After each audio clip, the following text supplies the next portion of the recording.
الشيطان الرجيم. بسم الله الرحمن الرحيم. ليس البر أن تولوا وجوهكم قبل المشرق والمغرب ولكن البر من آمن بالله واليوم الآخر والملائكة والكتاب والنبيين وآتى المال على حبه ذوي القربى واليتامى والمساكين وابن السبيل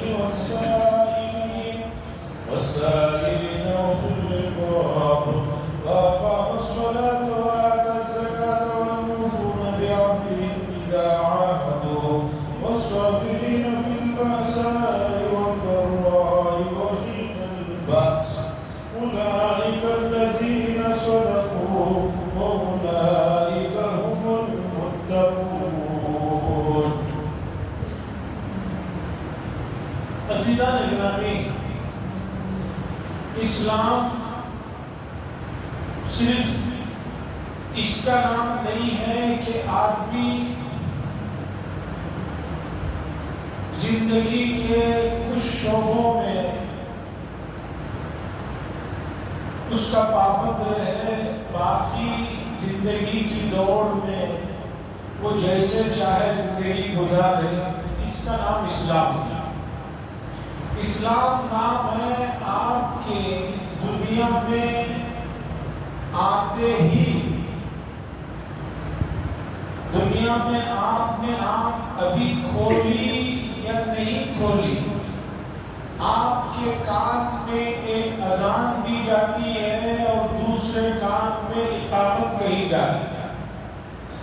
اس کے بعد زندگی کی جتنی مدت آپ کے پاس ہے، 50 سال، 60 سال، 70 سال، اس کے پورا ہونے کے بعد آپ کی نماز پڑھائی جائے گی اور آپ کو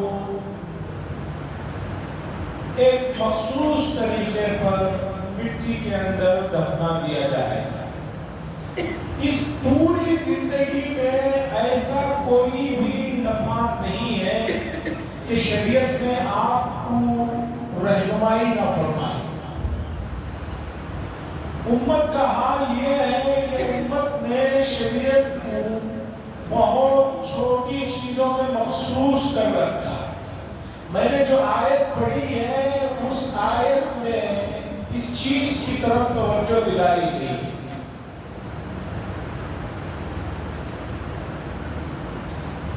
مدینہ منورہ میں جب رسول اللہ صلی اللہ علیہ وسلم پہنچے 16 یا 17 مہینوں تک آپ نے جو نماز پڑھی ہے اس میں قبلہ جو ہے کعبۃ اللہ اور مکے کے بجائے بیت المقدس، فلسطین میں جو ہے بیت المقدس، اس کی طرف آپ نے چہرہ کر کے نماز پڑھا.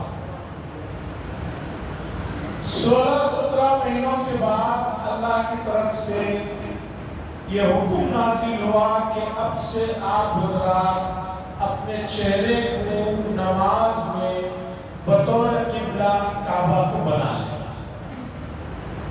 رسول اللہ صلی اللہ علیہ وسلم کی خواہش بھی یہی تھی، چونکہ ابراہیم علیہ السلام آپ کے اجداد میں سے ہیں اور کعبے کی طرف رخ ہو جائے، اس کی رسول اللہ صلی اللہ علیہ وسلم کو بڑی خواہش تھی. قرآن نے یہ بھی کہا، اے نبی صلی اللہ علیہ وسلم آپ جو بار بار آسمان کی طرف نگاہ کرتے ہیں کہ کب جبریل حکم لے کر آنے والے ہیں، وہ سب ہمیں معلوم ہے. بہرحال 17 مہینے کے بعد قبلہ جو ہے کعبۃ اللہ کی طرف طے کر دیا. مدینے کے اندر اہل کتاب رہتے تھے، یعنی یہود رہتے تھے، اور 3 بڑے قبیلے یہودیوں کے رہتے تھے. اور مدینے کے اطراف قریب کے علاقوں میں حضرت عیسیٰ علیہ السلام کو ماننے والے نصارہ بھی رہتے تھے.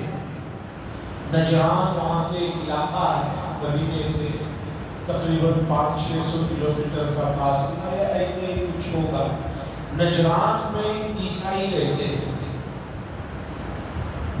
اب مدینے میں بحثیں شروع ہو گئی کہ بھئی یہ کیسے نبی ہیں؟ اب تک تو بیت المقدس کی طرف چہرہ کر کے نماز پڑھتے تھے، اب مکے کی طرف نماز کر کے پڑھ رہے ہیں، کعبے کی طرف جو ہے چہرہ کر کے نماز پڑھ رہے ہیں۔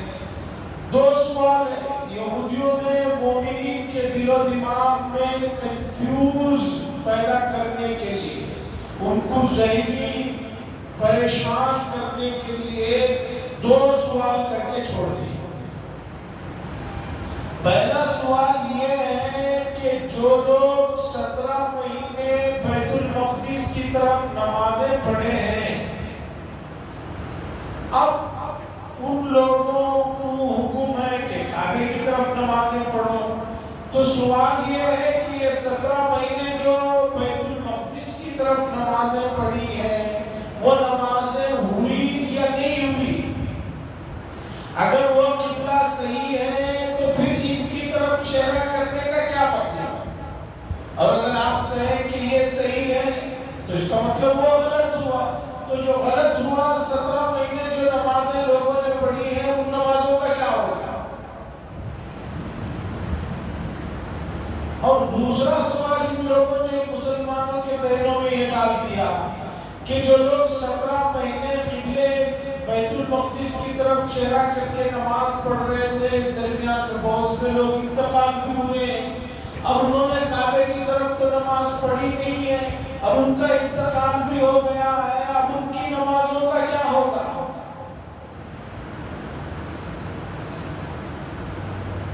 مدینہ منورہ میں انصار بھی تھے، مہاجرین بھی تھے، اور جو مومنین تھے اس میں سے بعض لوگ آس پاس کے علاقوں سے آ کر ایمان لائے تھے، اتنے تعلیم یافتہ نہیں تھے۔ یہودیوں کے ان سوالوں کو سن کر ان کو جو ہے تھوڑی سی بے اطمینانی اور کنفیوز ہونے لگا۔ ہوتا ہے ایک آدمی 17 مہینے محنت کیا، ابھی کل کا واقعہ ہے، کل یا پرسوں کا واقعہ ہے، ہمارے حافظ صاحب جو تراویح پڑھا رہے ہیں، آج بخار ہے، اللہ شفا دے، وہ آج نہیں آ سکے۔ انہوں نے وتر کی نماز کے لیے صلاۃ واجب الوتر کی جگہ صلاۃ سنت التراویح کہہ دی۔ تھوڑی دیر کے لیے اتنا لوگ پریشان ہو گئے کہ پھر دوبارہ تراویح پڑھنا ہے، حالانکہ نہیں، سبقت لسانی سے زبان سے نکل گیا، تراویح کا لفظ سنتے ہی پھر ذہن میں آ گیا، پھر 1.25 گھنٹہ خرچ کرنا ہوگا کیا؟ تو اب سوچئے کہ 17 مہینوں کی عبادتوں کا کیا ہوگا؟ اس طرح ان لوگوں نے، یہودیوں نے کنفیوز کر کے چھوڑ دیا، ملتبس کر کے چھوڑ دیا۔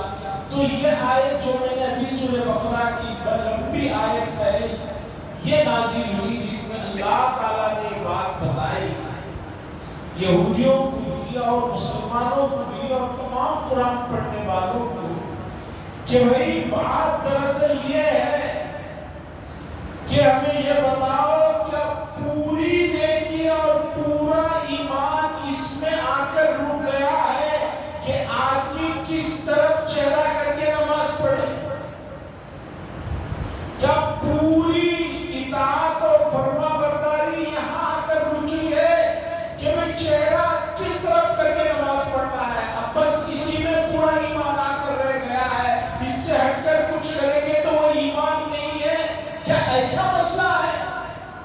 کیا ایمان نام صرف چہرہ کس طرف نماز کر کے پڑھنا ہے اس کا نام ہے، یا ایمان نام ہے بہت ساری چیزوں کا؟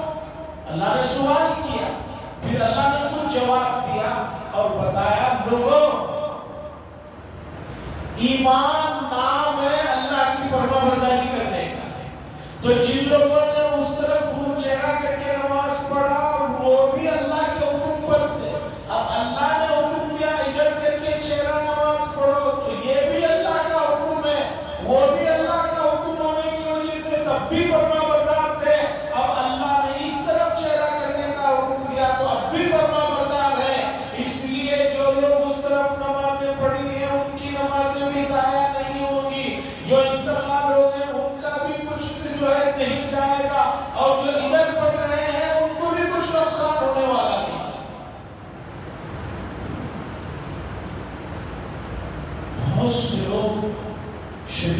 معاملات کو لے کر کنفیوز کرتے تھے، اور شیطان تو اتنا ماہر ہے کہ بڑے بڑوں کو اس نے کنفیوز کر دیا۔ مشہور واقعہ ہے حضرت حسن بصری رحمۃ اللہ علیہ، تابعین میں سے جنہوں نے بے شمار صحابہ کو دیکھا، بلکہ حضرت حسن بصری رحمۃ اللہ علیہ کے بارے میں آتا ہے ان کی والدہ محترمہ ازواج مطہرات یعنی رسول اللہ صلی اللہ علیہ وسلم کی جو اہلیات ہیں، ان کے گھر میں ان کی والدہ جو ہے خدمت کرتی تھی، ان کی خدمت کرتی تھی۔ اور حضرت حسن بصری بہت چھوٹے بچے تھے تو ساتھ میں والدہ لے جاتی تھی، وہاں اپنے کام کر کے دیتی تھی۔ اس درمیان میں یہ جب روتے تو ازواج مطہرات نے ان کو اٹھا کر کھلایا۔ بڑے درجے کے آدمی یہ بتانا چاہتا ہے، انہوں نے اللہ سے دعا کی کہ اللہ مجھے ایک مرتبہ ابلیس سے ملاقات ہو جائے، میں اس سے بات کرنا چاہتا ہوں۔ بہت دعا کی۔ ایک دن بہت دنوں کے بعد ایک دن یہ مسجد سے نکلے تو ایک بوڑھے سے آدمی ملے اور انہوں نے سلام کیا اور بہت ہی انداز سے ملے۔ حضرت حسن بصری رحمۃ اللہ علیہ محلے کے لوگوں کو جانتے ہیں، ایک اجنبی آدمی ملا تو انہوں نے اس سے پوچھا کہ بھئی آپ کون ہیں؟ تو اس بوڑھے آدمی نے کہا میں وہی ہوں جس سے آپ ملنے کے لیے بہت اللہ سے دعائیں کر رہے تھے، میں وہی۔ تو انہوں نے کہا اچھا ہوا کہ تم مجھے مل گئے، مجھے ایک مسئلہ بلکہ تم سے ایک سوال کرنا ہے۔ اس نے کہا ٹھیک ہے سوال کر لیجیے۔ میں بتانا چاہتا ہوں کہ شیطان کتنا مکار ہے، کیسے کیسوں کو وہ دھوکہ دیتا ہے۔ حسن بصری اس درجے کے آدمی، حضرت حسن بصری رحمۃ اللہ علیہ نے ابلیس سے پوچھا کہ بھائی مجھے یہ بتاؤ کہ جب اللہ نے تمہیں حضرت آدم علیہ السلام کو سجدہ کرنے کا حکم دیا، جب سب فرشتوں نے سجدہ کر لیا تو تم نے کیوں سجدہ نہیں کیا، جس کی وجہ سے تم ذلیل و خوار ہو کر جو ہے جنت سے نکال دیے گئے؟ اس کا جواب دو مجھے۔ ابلیس نے کہا حضرت حسن بصری رحمۃ اللہ علیہ سے کہ آپ بھی بڑا عجیب سوال کرتے ہیں، آپ یہ سوال مجھ سے کریں گے، میں نے یہ نہیں سوچا تھا۔ اتنے بڑے توحید والے، اللہ کو ایک ماننے والے آپ مجھ سے سوال کر رہے ہیں کہ میں اللہ کے علاوہ کے سامنے سجدہ کروں؟ یہ کیسا آپ نے سوال کر دیا؟ مجھے بڑا حیرت ہے، مجھے بڑا تعجب ہو رہا ہے کہ آپ جیسا اللہ اللہ کرنے والا مجھ سے یہ پوچھ رہا ہے کہ میں اللہ کے علاوہ غیر اللہ کے سامنے کیوں سجدہ نہیں کیا؟ یہ سوال آپ نے کیا کر لیا؟ اس انداز میں اس نے کہا کہ حضرت حسن بصری رحمۃ اللہ علیہ فرماتے ہیں کہ میں ڈگمگانے لگا کہ بات تو ٹھیک ہی کہہ رہا ہے کہ میں اللہ کے علاوہ کسی کے سامنے کیسے سجدہ کرنے کی بات کسی سے پوچھ رہا ہوں؟ یہ تو کھلا ہوا شرک ہے، اور میں شرک کے بارے میں اس سے سوال کر رہا ہوں۔ آپ سمجھ رہے ہیں شیطان نے کس انداز پہ بات کو کہی کہ آپ بھی پوچھ رہے ہیں کہ میں اللہ کو چھوڑ کر دوسرے کے سامنے سجدہ کروں، توحید والے ہو کر یہ شرکیہ بات کر رہے ہیں۔ تھوڑی دیر تک ان کو جواب سمجھ میں نہیں آ رہا تھا، پھر اللہ کی طرف سے توجہ ہوئی اور اللہ نے دل میں بات ڈالی تو انہوں نے پوچھا کہ بھائی غیر اللہ کو سجدہ کرنے کا مسئلہ تو چھوڑو، حکم کس نے دیا تھا سجدہ کرنے کا؟ پہلے یہ بتاؤ، حکم کس نے دیا تھا سجدہ کرنے کہ اللہ؟ جب اللہ نے سجدہ کرنے کا حکم وہ خود دے رہا ہے تو اب تمہیں وہاں اپنی عقل لڑانے کی کیا ضرورت ہے؟ جب مالک خود کسی بات کو کہہ رہا ہے تو اب تمہارا فرما برداری یہ تھی کہ اس پر عمل کر لیتے۔ اس کے بعد انہوں نے استغفار پڑھا، وہ وہاں سے دفع ہو۔ تو شیطان جو ہے ان یہود و نصارہ کے پاس بہت ہے، ان کو سکھاتے رہتے ہیں، ان کو بتاتے رہتے ہیں کہ کس طرح امت مسلمہ کو کنفیوز کرتے رہنا ہے، اور دینی اعتبار سے، علمی اعتبار سے لوگ کم نہیں ہیں۔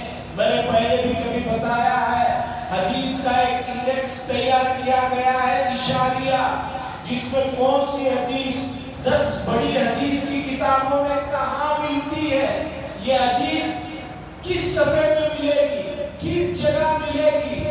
10 بڑے حدیث کی کتابیں، جس میں 6 مشہور حدیث کی کتابوں کے ساتھ اور 4 حدیث کی کتابیں ہیں، جس میں ایک کتاب ہے مسند امام احمد بن حنبل۔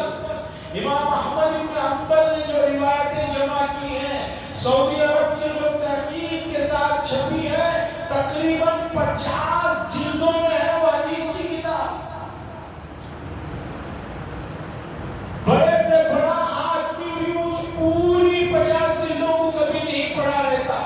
ایک حدیث کا انڈیکس اور اشاریہ تیار کیا گیا ہے، اور تیار کرنے والا کوئی بہت بڑا اللہ والا مولوی مسلمان نہیں، ایک یہودی ہے، اور اس نے لکھا ہے کہ میں انڈیکس تیار کرنے کے لیے 10 مرتبہ مسند امام احمد بن حنبل کو مکمل شروع سے لے کر آخر تک پڑھا۔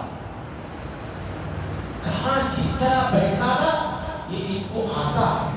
تو بہرحال اللہ نے جواب دیا، لوگوں ایمان صرف قبلے کی بحث میں آ کر رک نہیں گئی ہے۔ ایمان نام ہے، لیس البر ان تولوا وجوہکم قبل المشرق والمغرب ولکن البر، لیکن نیکی یہ ہے کہ من آمن باللہ، اللہ پر ایمان لاؤ، وہ ملائکتی، اور اس کے ملائکہ پر ایمان لاؤ۔ اور یہودیوں کو حضرت جبریل علیہ السلام سے بڑی چڑ تھی، وہ ہمیشہ کہتے تھے ہم تمام فرشتوں کو مانتے ہیں، حضرت جبریل کو نہیں مانتے، اس لیے کہ انہوں نے کئی مرتبہ ہم پر عذابات کے پیغام لائے اور عذابات جو ہے نازل کیے ہیں، بھئی اس میں ان کا کیا قصور، اللہ کی طرف سے حکم ہوتا وہ لے کر آ جاتے۔ تو یہ لوگوں نے کہا کہ ہم جبریل پر ایمان نہیں لائیں گے۔ اللہ نے فرمایا اللہ پر بھی ایمان لانا ہوگا، جبریل پر بھی ایمان لانا ہوگا، وہ کتبی اور تمام کتابوں پر ایمان لانا ہوگا، اور وہ نبیین اور تمام نبیوں پر ایمان لانا ہوگا۔ نیکی کسے کہتے ہیں بتا دیں۔ یہ امت مسلمہ کی خوبی ہے، ہم رسول اللہ صلی اللہ علیہ وسلم پر بھی ایمان لاتے ہیں، حضرت عیسیٰ علیہ السلام پر بھی ایمان لاتے ہیں، حضرت موسیٰ پر بھی لاتے ہیں، بلکہ جتنے انبیاء گزرے ہیں ہم ان کی پوری تقدیس اور ان کے احترام کے ساتھ ان پر ایمان لاتے۔ تم لوگ عیسائی موسیٰ علیہ السلام کے انبیاء پر ایمان نہیں لاتے، موسیٰ علیہ السلام کو ماننے والے حضرت عیسیٰ علیہ السلام کی شان میں نعوذ باللہ انتہائی بےہودہ کلمات کہتے ہیں۔ اللہ نے بتایا کہ ایمان ایک پورا زندگی کے مجموعے کا نام ہے، اس مجموعے میں عبادات ہیں، معاملات ہیں۔ ایک آدمی عبادات میں تو بڑا پکا ہے، رات بھر تہجد پڑھ رہا ہے، دن بھر روزے رکھ رہا ہے، لیکن معاملات میں صبح اٹھتے ہی جھوٹی قسمیں شروع، کاروبار میں دھوکہ، یہاں دھوکہ، اسے دھوکہ۔ تیسرا معاشرتی احکام ہے کہ آدمی کس کے ساتھ کس طرح ملنا ہے، پڑوسیوں کے حقوق ہے، بیوی بچوں کے حقوق ہے، رشتہ داروں کے حقوق ہے۔ اور آج کی اس مہنگائی کے دور میں لوگوں کے چہروں سے مسکراہٹ غائب ہو گئی ہے، کوئی کسی کو مسکراتے ہوئے ملنے سے پریشان ہے کہ میں مسکراؤں گا کیا ہوگا پتہ نہیں۔ حدیث میں ہے کہ اپنے بھائی سے مسکرا کر ملو، یہ بھی صدقہ ہے، یہ چیزیں بھی شریعت نے بتائی ہیں، اور یہ تمام چیزیں قرآن مجید نے ہمیں سکھائی۔ جو آیت میں نے پڑھی اسی آیت کے ذیل میں تمام چیزیں ہیں، اور اس آیت کریمہ کی جو ہے تشریح کرنا ہے، لیکن وقت جو ہے ہو چکا ہے، اس لیے میں بات ختم کرتا ہوں۔ میں گزارش کرتا ہوں کہ قرآن مجید کی فہم تفہیم کے سلسلے میں جس سستی اور کاہلی اور دوری سے ہم لوگ گزر رہے ہیں، یہ امت کے لیے اچھی بات نہیں ہے۔ ہمیں قرآن کے قریب آنا ہے، اور قرآن کے قریب آنے کے لیے اس مہینے سے بہترین کوئی موسم نہیں ہے۔ اس موسم میں قرآن مجید کو سمجھنے سمجھانے کا ایک جو روحانی ماحول اللہ کی طرف سے ملا ہے، شیاطین کو بند کرنے کی وجہ سے، بند ہونے کی وجہ سے وہ ماحول بعد میں نہیں ملے گا۔ اس لیے روزے کی حالت میں جب روح میں تازگی ہوتی ہے، پاکیز کی ہوتی ہے، روح جو ہے بہت سی گندگیوں سے دور ہوتی ہے، ایسے موقع پر قرآن مجید کا کھولنا، پڑھنا، سمجھنا یہ بہت نور والا نور ہے۔ میری گزارش ہے خاص طور پر اس سال ماہ مبارک ایسے موسم میں آیا جس میں بہت سے ماں باپ کو اپنے بچوں کی اسکولوں کے سلسلے میں بھی چھٹیاں ہیں، SSLC کے ایگزام کے علاوہ اور دوسری جگہ بھی انہیں فرصت ہے، بچوں کو بھی جنہیں ایگزام وغیرہ ہو گئے ہیں انہیں چاہیے کہ قرآن مجید کو کھولیں، پڑھیں، سمجھیں اور اس کے عوامل، اس کے نواہی، اس کے واقعات اور اس کی عبرتیں، اس سے فیض اٹھانے کی کوشش کریں۔ اور جب آدمی اللہ کے لیے اس کام کی طرف لگتا ہے تو پھر اللہ آسانیاں کر دیتے ہیں۔ وآخر دعوانا الحمدللہ رب العالمین۔ شکریہ اللہ، اللہم صلی علی سیدنا شفیعنا نبینا حبیبنا مولانا محمد وآلہ وسلم۔ اللہم انت الصمد ومنک الصمد وتبارک یا ذا الجلال والاکرام۔ صلی اللہ تعالی وسلم علی محمد وعلی آلہ وصحبہ اجمعین والحمد